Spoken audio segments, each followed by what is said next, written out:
Hello everyone, it's Rymok1 here, aka Rydor the Banisher, and in this video I will be going over the Maelstrom Arena in the Elder Scrolls Online.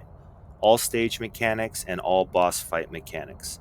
I'll also put timestamps in the video description so you can find the information that you're looking for. So, let's get it.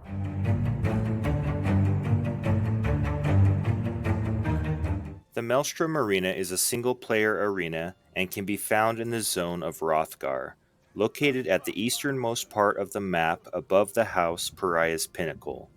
You can travel to it via any way shrine or pay gold to travel to it once you have discovered it. The Maelstrom Arena has a normal difficulty and a veteran difficulty mode. Once inside, you will meet the NPC Fanuet Hen, and this NPC offers you a daily quest. You can run the arena as many times a day as you like, but in order to reset the arena once you have completed it, you will need to leave the arena and be in a group with another player so you can change the difficulty from veteran back to normal. Doing this and then setting the difficulty back to veteran will reset the dungeon, otherwise you will have to wait the allotted time for cooldown. Completing the arena on normal mode drops special weapons that are unique to the arena. Completing the arena on veteran mode drops these weapons as perfected weapons and are even more powerful. The Cruel Fury set drops as either a dagger, axe, mace, or sword, and this two-piece weapon set gives you 99 weapon and spell damage, and when you deal damage with Flurry, your single target damage over time abilities used within 4 seconds gain an additional 1,631 weapon and spell damage. Flurry is found in the weapon skill line under Dual Wield, and these weapons work with Flurry and its morphs. Next is the Destruction Staff Crushing Wall. This drops in Fire, Ice, and Lightning, and it adds X penetration and increases the damage of your Wall of Elements or its morphs by 1,206. Wall of Elements can be found in the weapon skill line under Destruction Staff. Next we have the Merciless Charge weapon set. This drops as either a battle axe, hammer, or greatsword. The Perfected adds X penetration, and activating critical charge or its morphs increases your damage done with direct damage attacks by either 377 to 560 weapon and spell damage for 18 seconds. Critical Rush can be found in the two-handed weapon skill line.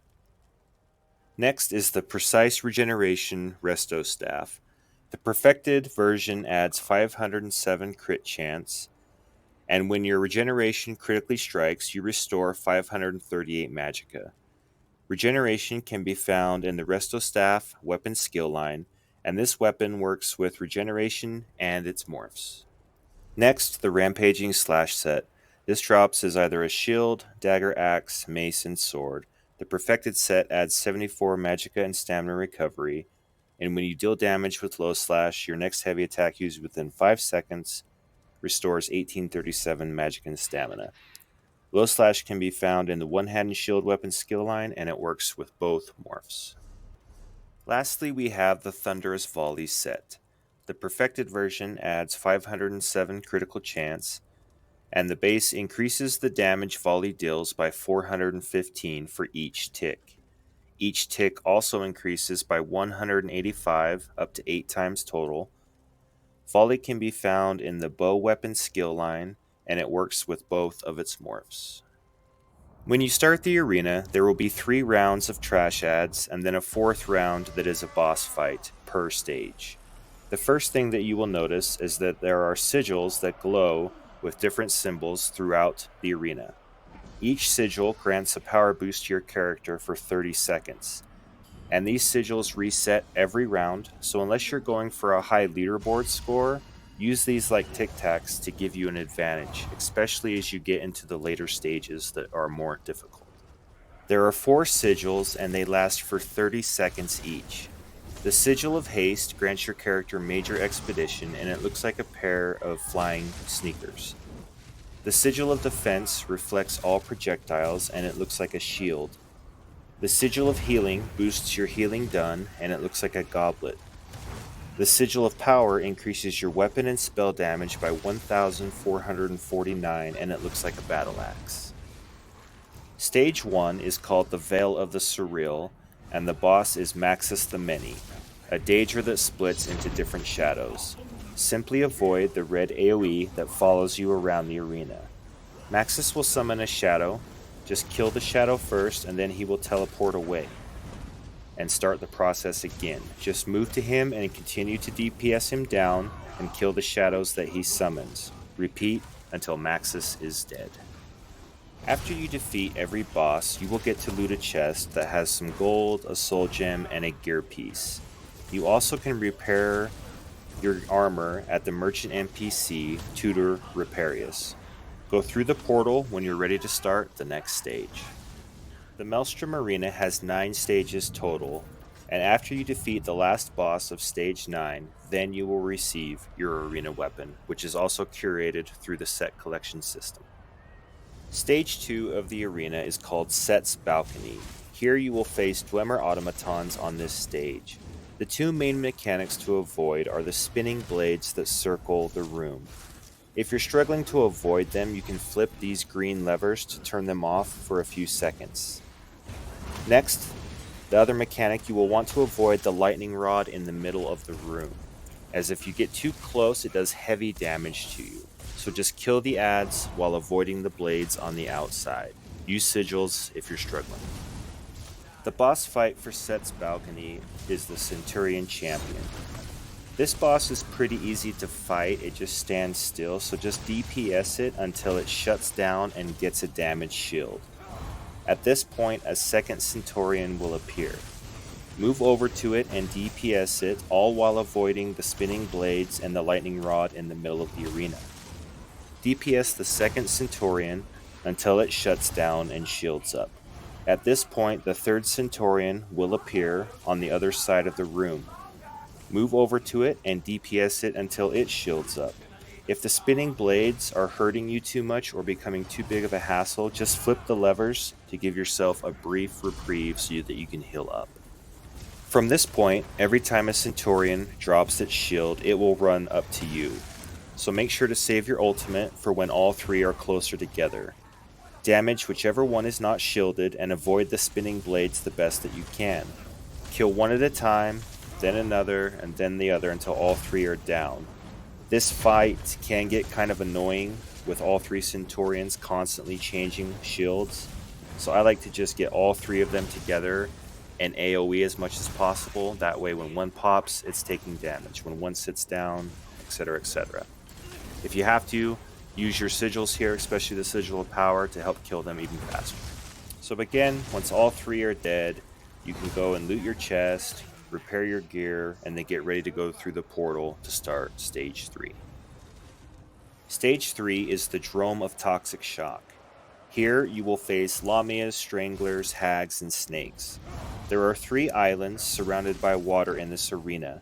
Stay on the islands while you're fighting, and avoid the water as it will turn electrified. Kill the ads and avoid the AoEs that land at your feet. The main mechanic of this stage are the Stranglers. They will always spawn in the waters, so you will have to keep your head on a swivel to be able to see them. As soon as you see one spawn in, it needs to die. Otherwise, they will spit at you, which will snare your mobility by 50%, and then they will pull you into the water while it's electrified, and that can kill you. The Stage 3 boss is the Lamia Queen. She will first do a Colonal Scream attack that will stun you, so try to avoid that if you can. She will also summon ads to help her out, but overall the fight is pretty easy. The main threat or nuisance will be the Stranglers. Keep an eye out for them as they will still spawn throughout the arena in the water. If you see them, they need to die immediately because they are really the only threat in this fight. If you see a green circle appear at your feet, it will heal you slowly, but just be aware that it will also heal the boss and the ads. So you may need to move to a different island in order to get the boss out of the healing circle. Stage 4 is Seht's Flywheel, and again, you will face Dwemer, Automaton, as well as mages and healers. The main mechanic in this stage will be these little clockwork sentries that spawn. They will go to the center structure. They need to die immediately, otherwise they will reach the center and shield up, giving out bursts of electricity. If too many sentries accomplish this, it could cause a wipe for you. Just circle the room as you're fighting and keep an eye out for the sentries and you'll be just fine. Just keep your head on a swivel and kill them every time they spawn. The stage 4 boss is the Control Guardian. The fight is similar to the Ancient Guardian fight in the dungeon Darkshade 2. The Guardian will walk around the room. It's best to stay right underneath the Guardian as it walks in the green circle to protect you from its projectiles. Kill the adds that start to enter the fight, and save your ultimate for when the Guardian stops. At this point, the Guardian will stop and put fire down at your feet. Cast your ultimate and then back away. Single target skills are best for this fight since it's so mobile. I usually just ignore the adds and focus the boss, and you can do this if you're really tanky. Otherwise, you may need to kill some of the adds to make the fight more manageable. Once the Guardian starts walking again, get underneath it to avoid its projectiles, and then just rinse and repeat until it's dead. Stage 5 is the Rink of Frozen Blood. In this stage, you will face archers, bears, giants, ogres, and ghosts. Oh my. This stage can get very frustrating for players, but if you do the mechanics, you will see it's actually a piece of cake. The only mechanic that really matters are the trolls. You will notice there are 3 icebergs in the water. You need to stay and fight on one of the islands as the water will kill you. Adds will spawn and come to you, so all you need to do is pay attention to the center of the arena. Here a troll will spawn and randomly run to one of the 3 islands. Bash the troll to stop it from smashing the iceberg. Kill it immediately. If a troll destroys one of the island icebergs, it's a wipe during the boss fight. So once again, the most important thing to do is pay attention to when a troll spawns. The second it starts running to an island, you need to be on top of it. Either bash or stun it with one of your skills and then kill it. If you do well at this, you will beat this stage. Starting with stage 5, from here on out you will have 4 rounds of adds, and the 5th round will be the boss fight.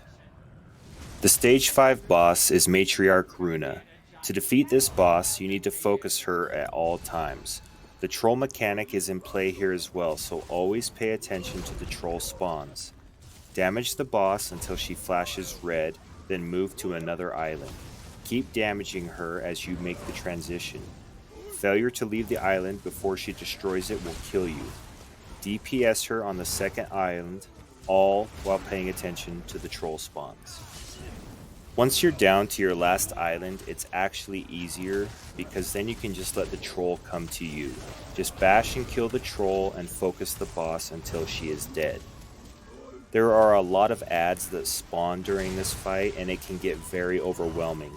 I have found that for this round in particular, it's better to be tanky with lots of AoE damage than to have high DPS and be more squishy. There are many sets that can help you for this round. Wear heavy armor for starters, and either use Ring of the Pale Order or Oaken Soul Mythics. Hexo Sword set that drops in Blackwood, pair that with the Ice Staff is a good combo, as well as if you're running a 2-hander, Brawler is an excellent choice as well. Stage 6 is the Spiral Shadows. The main mechanic in this stage are the 5 webbed runestones in the room. You need to kill a venomous Horror next to one to unweb it. Otherwise, you can synergize and throw the Horror's guts on one to accomplish the same task. Once all 5 stones are unwebbed, it will freeze all enemies. The second part of this mechanic are the little red spiders that spawn and attack you. When this happens, you need to run to one of the runestones that is glowing gold, and wait out the spider's attack. The glow will scare them away. The strategy I always use when it comes to the runestones is I will clear 4 of the 5 web stones and save the last one for the boss fight. But you always want to have at least 2 of them unwebbed at all times, that way you can ward off the spider horde, because one will go out, the other one will turn glowing. The third part to this mechanic are these web spinner spiders. Throughout the fight, they will crawl up from the ground and attempt to re-web a runestone. If you're not paying attention to this, you will run out of active stones and the spider horde can kill you. So just keep an eye out for the web spinners and kill them as soon as you see them. They are the priority. The boss for stage 6 is the Champion of Atrocity. If you have been vigilant up to this point with your runestones, then you can activate the 5th one right as the fight starts. This will give you a huge advantage and a big burst window on the boss. Once the stones reset, half of them will re-emerge webbed, so you will still need to pay attention to the Horbers and web spinners and leave at least 2 stones active at all times so you can avoid the spider mob. Overall, this boss isn't that much to handle. She will summon little versions of herself that spit at you, just kill them and focus on your runestones. The main boss spits at you as well, and if you're a little bit on the squishy side, this can do big damage, so if you have to, utilize the defense sigil, that way you can reflect her spits back at her. The boss will then summon adds and then put a large growing AoE on the ground.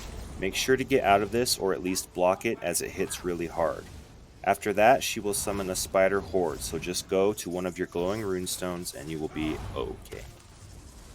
From this point, the mechanics rinse and repeat until the boss is defeated. So once she is dead, loot your chest, repair, check your charges, check your food, and let's go to stage 7. Stage 7 is the Vault of Umbrage and is arguably the most difficult stage due to its RNG nature. However, if you do the mechanics and the strategy I show you here, it will reduce that RNG so you can get your no-death run completed. There will be 2 green pools that spawn during the fight, one to the west and one to the east. These pools will cleanse you if you get poisoned by the exploding flower pods. The strategy I use for this fight is to put the east pool at my back and fight right in front of it.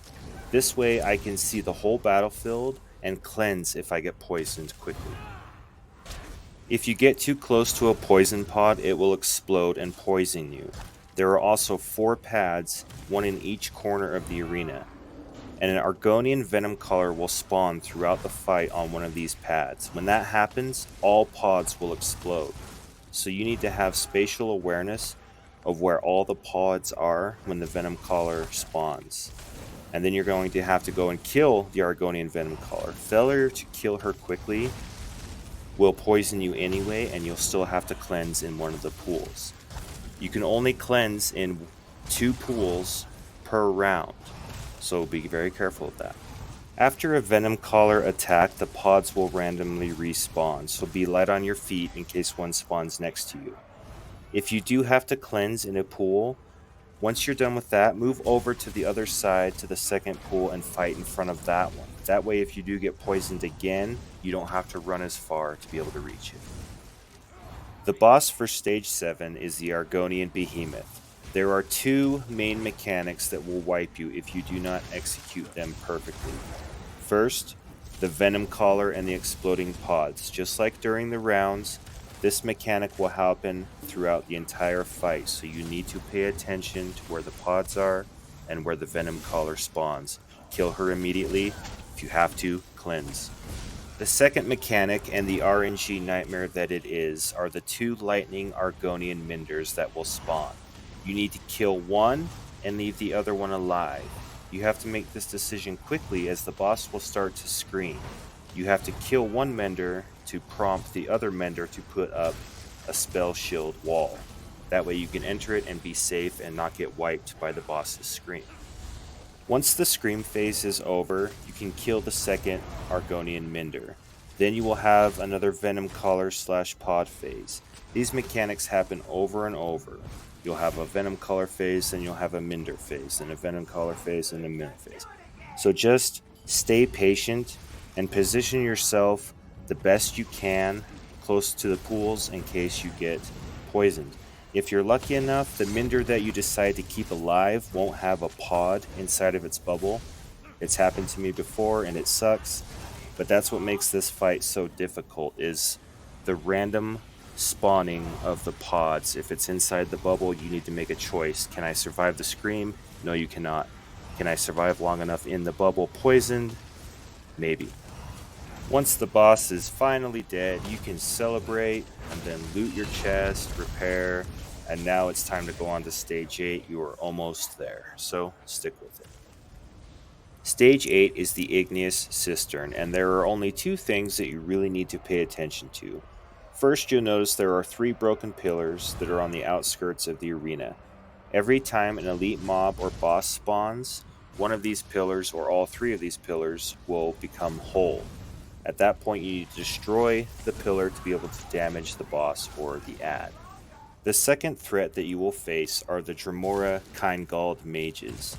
They spawn throughout the fights, and they will put their staff up in the air and summon a firestorm that can deal big damage. So just bash or interrupt them and then kill them immediately. They are the priority threat. The boss for Stage 8 is Valken Tefra. When the fight begins, all 3 pillars will form. You will need to destroy all 3 before she will start to take damage. Save your ultimate. She is very slow, so you can create space while you're destroying all of the pillars. Pro tip, destroy 2 of the pillars, but leave the 3rd one up, simply because shortly after the fight starts, a Kindgald mage will spawn first. This way you can dispatch of the mage, then go and destroy the 3rd pillar, and then ult dump / DPS the boss. You want to try to maximize the amount of damage you can do on the boss because she'll only be knelt down for a few seconds. Once the pillars reform, you'll have to destroy all 3 of them again before the boss continues to take damage. So start to destroy 1 pillar at a time. Also take out the Flame Atronox on your way to one of the other pillars. Watch out for the boss's fire wave, it's easy enough to maneuver around it. And remember, there will always be a Kindgald mage spawn after you destroy the 2nd pillar. So focus the mage, destroy her, and then go and destroy the 3rd pillar. Rinse, repeat until the boss is dead. Stage 9 is the Theater of Despair, and this is it, the final stage of the Maelstrom Arena. It includes 5 rounds of ads and mini-bosses, and the 6th round is the final boss. The main mechanic is the ghosts that fly around the arena. Avoid the blue ghosts as they deal frost damage and snare you. When you see the gold ghost, grab it by running into it before it goes to one of your enemies. Once you have acquired 3 gold ghosts, you can activate the Spectral Explosion synergy. Doing this will stun all enemies for a few seconds. I like to gather 2 ghosts and then try to save getting the 3rd one until there is a mini boss fight. This will give you a huge advantage so you can burst some DPS down on the boss. Starting on round 4, there will be another mechanic that comes into play. Spawning on the outer edge of the arena will be a Dromora Narkines. It will slowly walk towards the center of the arena. If it reaches the rune in the center, it will summon a large Colossus. So these are the priority targets from here on out. Every spawn, look for and kill the Narkines Dromoras on the outer edge of the arena before they reach the center. The final boss is Voriak's Sulkin. Ghosts will be in play during this fight, so utilize them at will. When Voriak says the words, "I will summon your death," he's going to shoot a skull at you. If you're tanky enough, you can just block it, otherwise you may have to dodge roll it. Every time Voriak teleports away from you, he will start to channel an attack or shoot a skull. Bash or interrupt him if he's channeling, and continue to DPS him down. Ads will spawn throughout the fight, so take them out as well.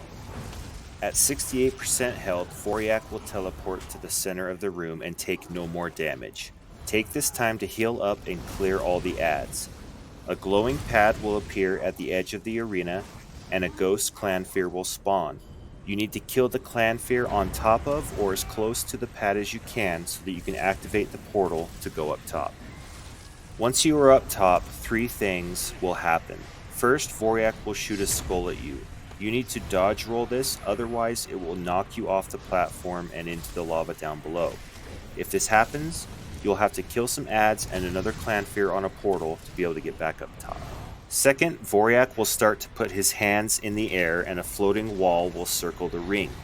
You need to put the moving wall in between you when Voriak does his blast. Failure to do this will knock you off the platform. So you have to keep your eyes on Voriak at all times up top. If he shoots a skull, you need to dodge roll. If he summons the wall, you need to get behind it as it's moving.